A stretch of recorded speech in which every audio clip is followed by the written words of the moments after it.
Hola a todos, les saluda Carla de Fernández desde casa, donde aprendemos a vivir el Evangelio estando en misión todos los días con mente, corazón y manos. Este es el último episodio de la serie de la vida de Josué, la historia de una vida bien vivida. El episodio de hoy se titula No demores. Bienvenidos a un episodio más con Carla de Fernández en el podcast Desde Casa. Estaremos estudiando el capítulo 7, los versículos 14 al 26 del libro de Josué. Y digo que este es el último capítulo porque quiero contarles que estoy en unos proyectos muy buenos, gracias a Dios, que se me han presentado en estos últimos meses, proyectos literarios. Ustedes saben que escribo libros, edito también, entonces estoy en medio de un proyecto de edición, de coedición, de un proyecto muy grande que no puedo decirles todavía de qué trata, pero créanme que es de mucha bendición. Es un proyecto por el cual he orado durante algunos años, por el cual he esperado también y he llorado también, y hasta este 2024 lo veo un poco más real, porque todavía no sale a la luz, pero confiamos en que saldrá pronto y podamos decirles de qué se trata. Es un proyecto obviamente dirigido a las mujeres, pero es de un tema que está sellado en mi corazón, entonces es un proyecto muy lindo. Aparte de eso tengo, pues ustedes saben, siempre estoy escribiendo, entonces tengo varios proyectos. Ese es uno de edición y coedición y otros acerca de escritura. Tengo libros en puerta también, participaciones y colaboraciones en blogs de amigos muy queridos, y pues he estado muy ocupada en escribiendo, leyendo, estudiando, pero también obviamente y principalmente en mi hogar y en mi trabajo diario, que es como tutora en un colegio cristiano aquí en la ciudad de Querétaro. Y es por eso que estoy de lleno, más que en estudiar Josué y compartirlo aquí en el podcast. Pero quiero animarte a que puedas seguir estudiando este bello libro. Me encanta Josué, y que puedas también tú seguir haciendo tu estudio y compartirlo con otras mujeres también. Quiero darte las gracias por estar 22 semanas con hoy, estudiando junto conmigo en Josué. Ha sido de mucha bendición, espero haberte servido a través de las reflexiones que hicimos de este podcast. Y no será el último episodio, porque estaré compartiendo más cada semana, cada martes o miércoles, pero ya no como estudio bíblico por el momento, sino reflexiones que quiero compartir contigo y que puedo, no me llevaría mucho más tiempo del que puedo dedicar al podcast. Así que muchísimas gracias, mujer, por estar aquí. Vamos a iniciar con este episodio, No demores, capítulo 7 del libro de Josué. Algo que procuramos hacer en el colegio donde laboro es el no avergonzar a nadie, ni exhibirlos o ponerlos en una posición en la que pueda ser señalado con mala intención. Hace poco se dio el caso de que alguien escondía los lapiceros y algunos libros que usan todos para calificarse. Esto provocaba desorden y enojo para algunos. Así que los tutores tuvimos que intervenir para frenar lo que estaba sucediendo. Hablamos a todo el grupo y les hicimos saber lo que estaba ocurriendo. Sabíamos que alguien lo estaba haciendo, pero no sabíamos quién. De hecho, nadie sabía quién escondía los útiles. Para evitar el uso de las cámaras de seguridad, les dimos la oportunidad de venir donde nosotras y confesar en secreto, porque no se trataba, como dije antes, de evidenciar a nadie, sino solo saber quién lo hacía para poder entender por qué o para qué los escondía y así frenar lo que estaba haciendo. Minutos después, quien los escondía se presentó a confesar. Confesó que lo hacía por broma y travesura solamente.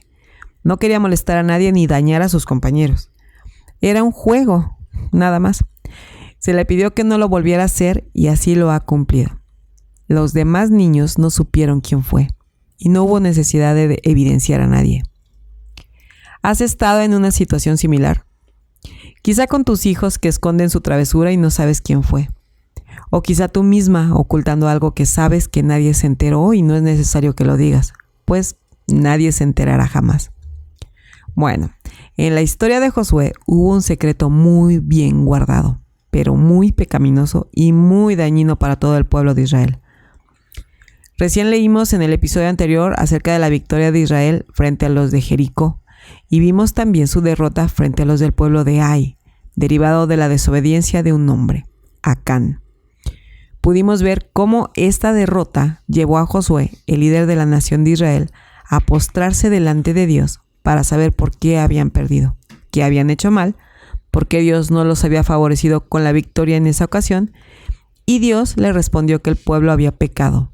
Ellos habían guardado el botín de guerra que ordenó destruir y ahora pagaban las consecuencias.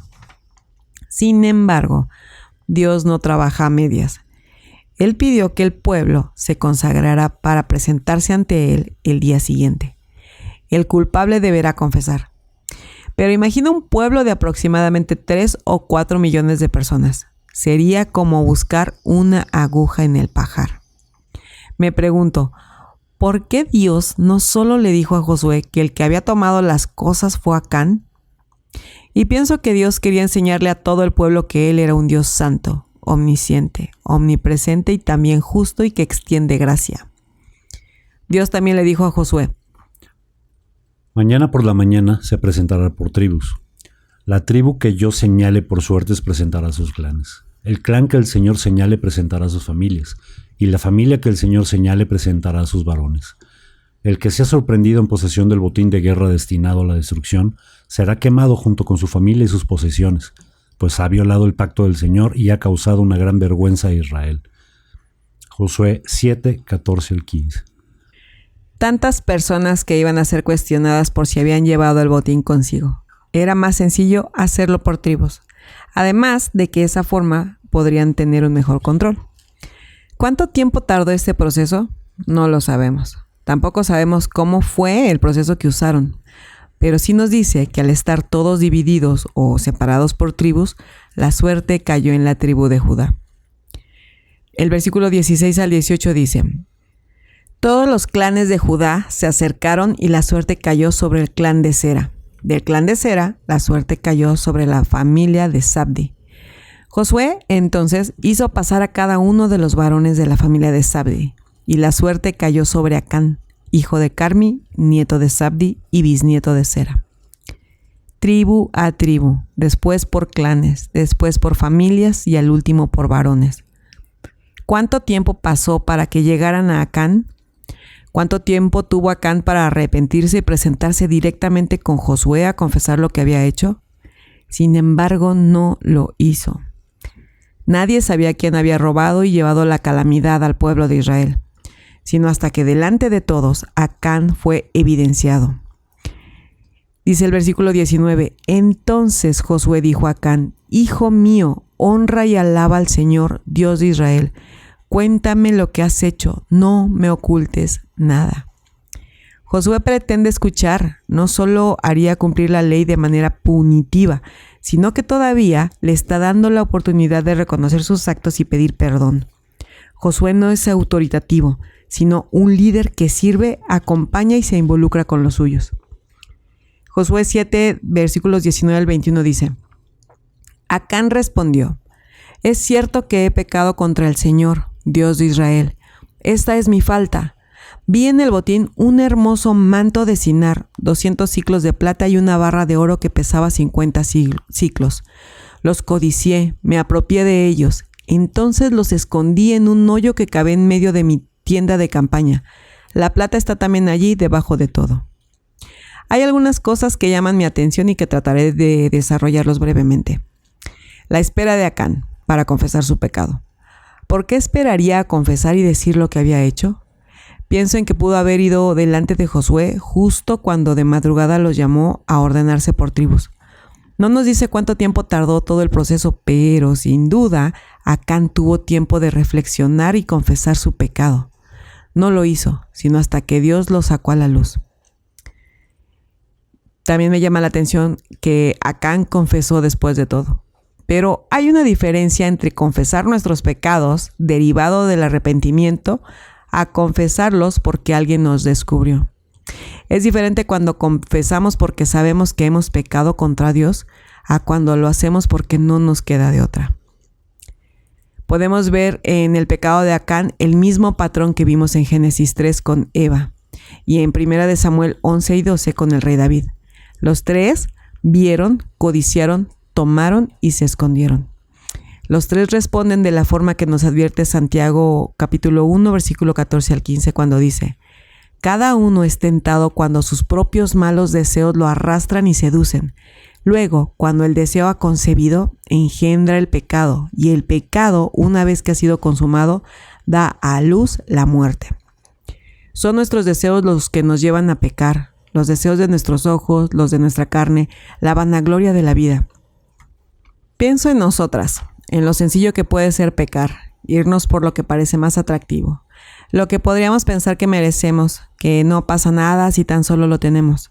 Podemos pensar incluso que si nadie se da cuenta, no pasará nada. Pero la codicia en el corazón nos puede llevar a tomar lo que no es nuestro y a pecar contra Dios, pero contra otros también. Lo codicié y me apropié de ellos, confesó Acán, y puso en riesgo a todo el pueblo de Israel. Murieron 36 personas. Quizá nunca pensó en las consecuencias que habría. Quizá por eso se ocultó. Quizá por eso no habló sino hasta que se vio acorralado. La Biblia no lo menciona y no sabemos qué pasó por su mente después de pecar, pero sí sabemos lo que pasó antes. Él codició lo que no le pertenecía, lo que era prohibido. Enseguida, Josué envió unos mensajeros, los cuales fueron corriendo a la tienda de Acán. Allí encontraron todo lo que Acán había escondido. Lo recogieron y se lo llevaron a Josué y a los israelitas, quienes se lo presentaron al Señor. ¿Dónde estamos nosotras hoy? ¿Estamos viendo algo que nos llama la atención? ¿Lo estamos codiciando? ¿Lo hemos tomado ya? ¿Nos estamos escondiendo? Toma un tiempo para meditar en esto y responde con sinceridad. No dejes que pase más tiempo. Aún hay oportunidad de un arrepentimiento genuino delante de Dios. No tardes más. En lo que acabamos de leer, vamos punto a punto para saber quién es Dios. Dios es el Señor, el que ordena cómo se deberán hacer las cosas. Él manda, todos obedecen. Esto quiere decir que Dios es soberano. Es omnisciente, conoce todo. Él es dueño de la vida y de la muerte. Es un Dios justo, santo, no cohabita con el pecado. Es digno de alabanza. Dios limpia a la tribu de Judá de pecado. De esa tribu vendría el Mesías. Si no quitaba el pecado en medio de ellos, el pueblo de Israel perecería delante de sus enemigos y el Mesías no vendría como lo había prometido. ¿Qué ha hecho Dios entonces? Nos ha dado la oportunidad de arrepentirnos de nuestros pecados. El que aún estemos respirando es una muestra de la gracia y misericordia de Dios para con los pecadores, porque nuevas son sus misericordias cada día. No estamos en tinieblas, podemos ver un patrón en el pecado de la codicia. Tú lo puedes ver. Es ver, codiciar, tomar, esconder. Es su gracia la que nos permite estar alerta antes de pecar. Aun cuando hemos pecado, Dios nos permite y da la oportunidad de arrepentirnos antes de ser expuestos por Él. Él conoce todo de nosotros y aún así nos ama y nos llama a ponernos a cuentas con Él. Entonces, ¿quiénes somos? ¿Cuál es nuestra identidad de acuerdo a lo que Cristo ha hecho en nosotras? De acuerdo a su sacrificio. Somos su pueblo. Dios exigirá santidad y obediencia en nosotros porque somos su pueblo. Nuestros pecados afectan a otros, aunque no lo veamos o incluso aunque no lo creamos. Somos sus hijos y como hijos nos cuidamos unos a otros. Nos exhortamos y animamos para estar a cuentas con Dios. Somos quienes hacen buenas preguntas, las difíciles de responder pero que escarban nuestros corazones. Somos receptores de la gracia y misericordia de Dios por medio de Cristo. Por medio del Espíritu Santo podemos frenarnos antes de pecar, pero también correr a los pies de la cruz cuando necesitamos el perdón de nuestros pecados. ¿Cómo lo haremos, mujer? Pues primeramente, no tardemos en ir delante de Dios en arrepentimiento de nuestros pecados. Tenemos la entrada al trono. ¿Por qué habríamos de demorar? Tenemos al Espíritu Santo en nosotras. Aquí hemos visto la misericordia de Dios hacia Acán, al no destruirlo de inmediato, sino darle la oportunidad de arrepentirse y confesar. Hagamos lo posible por no demorar la confesión. De hecho, podemos clamar por la ayuda del Espíritu para que cuando estemos tentadas a codiciar algo, nos neguemos a seguir alimentando esa tentación. Desde que veamos algo que deseamos, podemos decidir voltear nuestro rostro, voltear a Cristo y recordar su obra, su ayuda, su amor por nosotras. No esperemos hasta ser evidenciadas por Dios. No guardemos nada. No ocultemos aquello que en algún momento pueda ser sacado a la luz y nos exhiba y avergüence. Mujer, que no haya algo oculto en nuestras vidas que manche el nombre de Dios y la obra que ha hecho en nosotras. Confesemos nuestros pecados cada vez que sea necesario y examinemos nuestros corazones para saber si nuestro arrepentimiento es genuino. Podemos muchas veces pedir perdón sin estar arrepentidas realmente, sino solo porque queremos salir del paso. Dios nos perdone y nos ayude siempre a arrepentirnos genuinamente. Hagamos lo posible por vivir en comunidad, por estar en contacto con al menos 1 o 2 personas con quienes podamos ser transparentes y vulnerables y confesar nuestros pecados, rendir cuentas y recibir exhortación y ánimo de acuerdo con la palabra de Dios. Recuerda, son nuestros deseos los que nos llevan a pecar, los deseos de nuestros ojos, los de nuestra carne y la vanagloria de la vida. Tenemos la oportunidad de frenar el pecado desde que identificamos la tentación y codiciamos aquello que hemos visto, porque el Espíritu Santo vive en nosotros. El Espíritu de Dios que levantó a Cristo de entre los muertos habita en ti y en mí. Podemos identificar la tentación y huir de ella, mujer. Recuerda, en las victorias y en las derrotas, nuestra prioridad deberá ser acudir delante del Señor para recibir su consejo y dirección. Dios nos sigue extendiendo su misericordia. Aún podemos confesar nuestros pecados. Recuerda que tenemos un abogado delante del Padre, como nos lo dice Primera de Juan. Cristo no nos acusa. Él está intercediendo, hablando cosas buenas delante del Padre. Cosas buenas de nosotras, mujer, como lo dice Romanos 8:34. Oremos hasta tener convicción del pecado para que nuestro arrepentimiento sea genuino. Confiesa tus pecados lo antes posible. Esta semana te invito a meditar en Josué, capítulo 7, versículo 19 al 21, en Lamentaciones 3, en Primera de Juan 1, del versículo 9 al capítulo 2, 1, y te reto a escribir Romanos 8:34. Si me escuchas y llegaste hasta este punto, en los comentarios deja escrito Romanos 8:34. Hablemos, te haré algunas preguntas. Tú sabes que me encanta hacerme preguntas y las comparto contigo para que meditemos juntas. ¿Has podido identificar si te has arrepentido genuinamente de tus pecados? ¿Qué harás al respecto, cualquiera que sea tu respuesta? ¿Hay algún pecado que aún esté escondido en lo más recóndito de tu corazón y que no hayas querido confesar? De ser así, ¿qué te detiene para confesarlo? ¿Qué dice el Evangelio acerca de los pecadores que se arrepienten? ¿Qué verdad bíblica puedes recordarle a tu alma el día de hoy? ¿Tienes a alguien cercano a quien puedas rendir cuentas y confesar lo que agobia tu alma? ¿Qué pasos darás ahora que has examinado un poco más tu corazón? Nos escuchamos muy pronto, mujer, con una nueva reflexión desde casa, donde aprendemos a vivir el Evangelio, estando en misión todos los días con mente, corazón y manos. Gracias por estar aquí. Bendiciones. Esto fue un episodio más del podcast Desde Casa con Carla de Fernández. Aprende a vivir el Evangelio estando en misión todos los días con mente, corazón y manos. Desde casa, síguenos en nuestras redes sociales.